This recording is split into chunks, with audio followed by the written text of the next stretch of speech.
Assalamualaikum warahmatullahi wabarakatuh.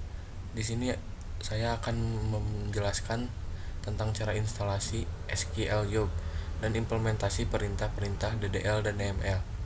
Oke, kita langsung buka aja aplikasi yang ada di file seperti ini. Klik saja filenya. Lalu ini ada pilihan bahasa yang ingin kita pilih.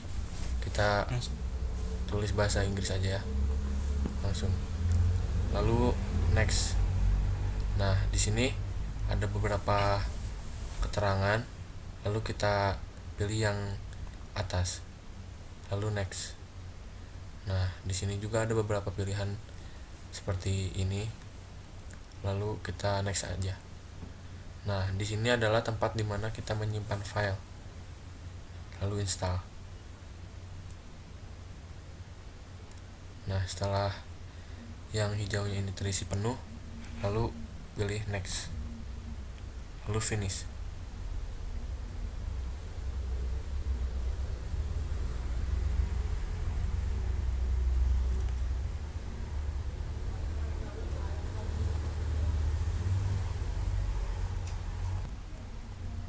Nah, setelah terinstall akan ada tampilan seperti ini. Dan aplikasinya akan tercantum di home beranda layar kalian. Lalu setelah ini klik new untuk memulai. Ini kita beri nama contoh saja. Lalu oke. Nah, di sini akan ada username-nya bernama root. Nah, setelah ini langsung convert.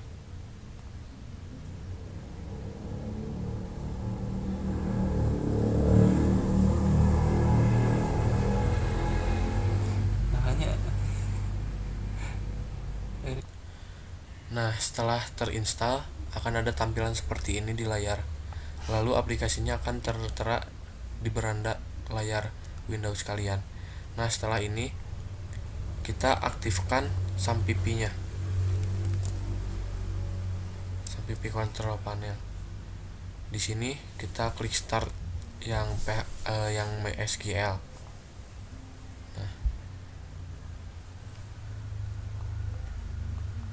Lalu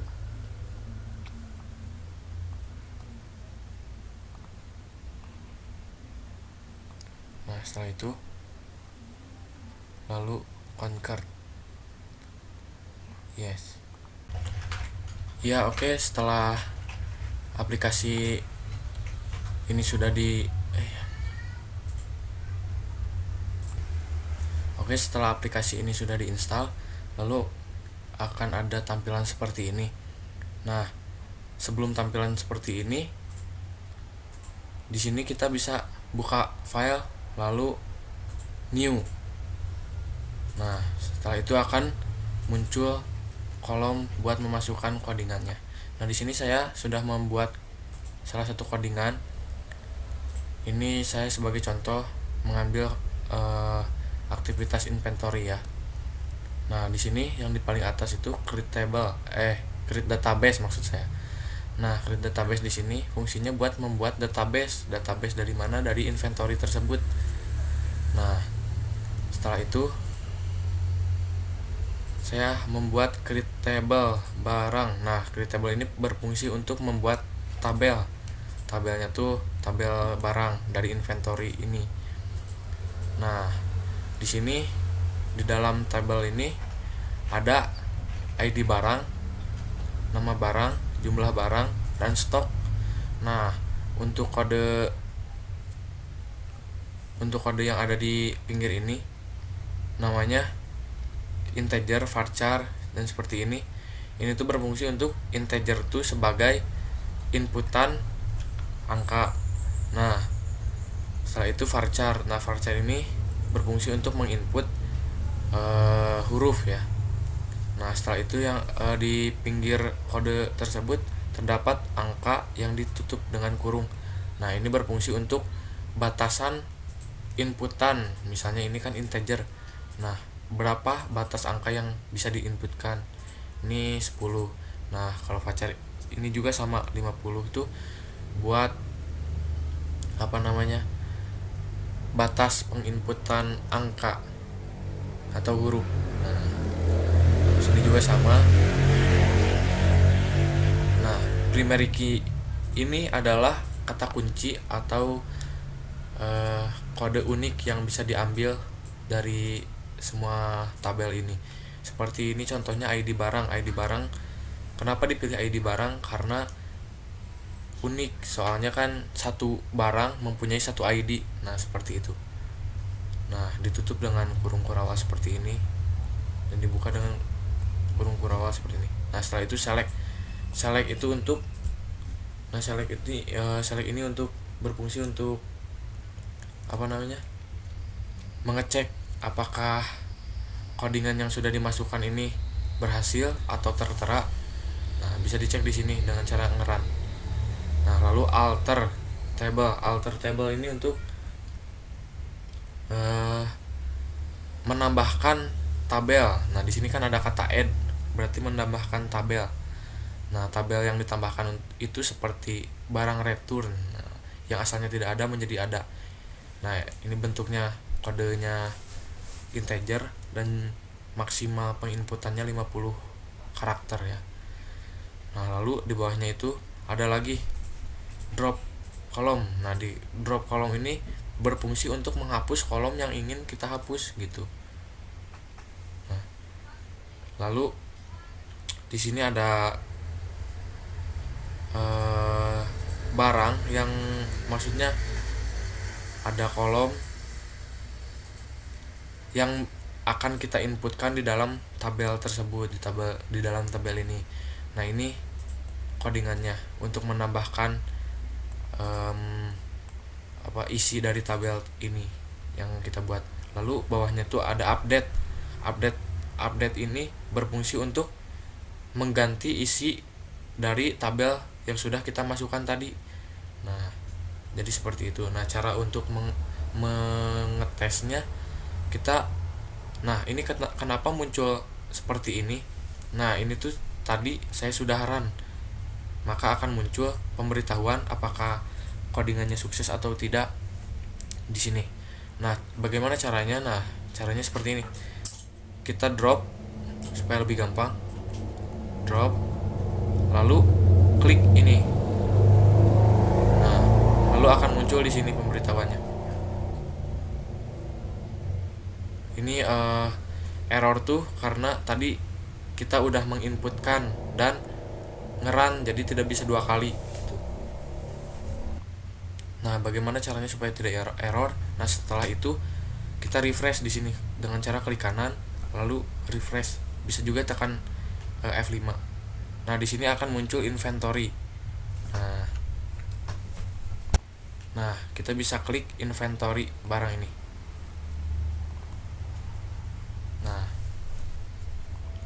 Nah, kita klik ini supaya tadi mengaktifkan. Jadi inventory-nya telah menjadi database kita. Nah, seperti ini tampilannya ya.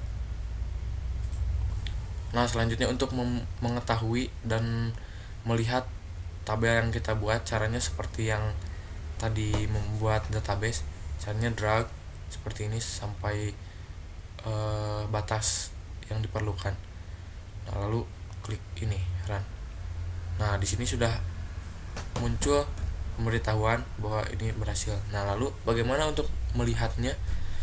Nah, kita select ini kan berfungsi tadi untuk melihat hasil dari apa yang kita run. Lalu run.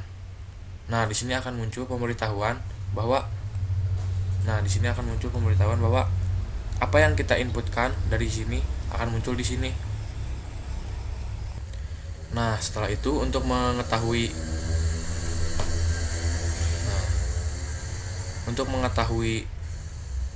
yang lain, hasil dari codingan yang lainnya, kita ambil contoh add ya. Add ini untuk menambahkan tabel barang return. Nah, di sini kan tidak ada nih jumlah barang, maksudnya kolom barang return. Nah, kita tambahkan ya. Nah, sama caranya seperti yang tadi. Kita drag lalu kita run. Nah, setelah muncul pemberitahuan ini, nah lalu kita lihat hasilnya dengan cara kembali ke select. Nah, select ini untuk menentukan hasil dari tampilan tabel. Nah, kita run. Nah, ini akan menambahkan barang atau kolom yang kita inputkan. Nah, ketika ini kan kita meng-add atau menambahkan barang return, nah akan muncul di sini. Nah, selanjutnya ada drop. Nah, drop ini untuk menghapus. Nah, tadi kan menambahkan, sekarang menghapus. Nah, menghapus saya coba contoh menghapus kolom stok ini ya. Caranya sama, ini codingannya, kita drop lalu kita run. Nah, ini pemberitahuannya. Ini pemberitahuannya bahwa berhasil. Lalu kita coba cek select, kita run. Nah, yang tadinya ada stok barang setelah nama barang, sekarang jadi nggak ada ya. Bisa kita lihat, ajaib bukan? Nah, lalu ini ada insert. Nah, insert itu untuk menambahkan isi dari ini kolom ini atau tabel ini ya. Untuk mengisinya kita ini codingannya, lalu kita run. Nah, ini pemberitahuannya sudah muncul. Nah, setelah itu seperti biasa select untuk melihat hasilnya. Nah, hasilnya apa yang sudah kita masukkan di sini akan muncul di tampilan ini. Nah, seperti saya memasukkan inventory komik kan. Nah, komik ini akan muncul di nama barang. Nah, ini tuh kode barang ini akan muncul di ID barang. Nah ini 10 tuh barang return. Jadi yang apa yang kita inputkan di sini akan muncul atau terisi di tabel ini. Nah, lalu yang terakhir itu update. Update itu untuk apa? Yang tadi sudah dijelaskan. Jadi untuk mengubah isi tabel ini kita membuat update. Nah, update itu seperti ini codingannya. Lalu kita coba ya dengan cara drag seperti tadi, lalu run. Nah, ini seperti tadi, lalu kita lihat hasilnya. Nah, yang tadinya asalnya komik kan menjadi novel. Nah, kita ubah.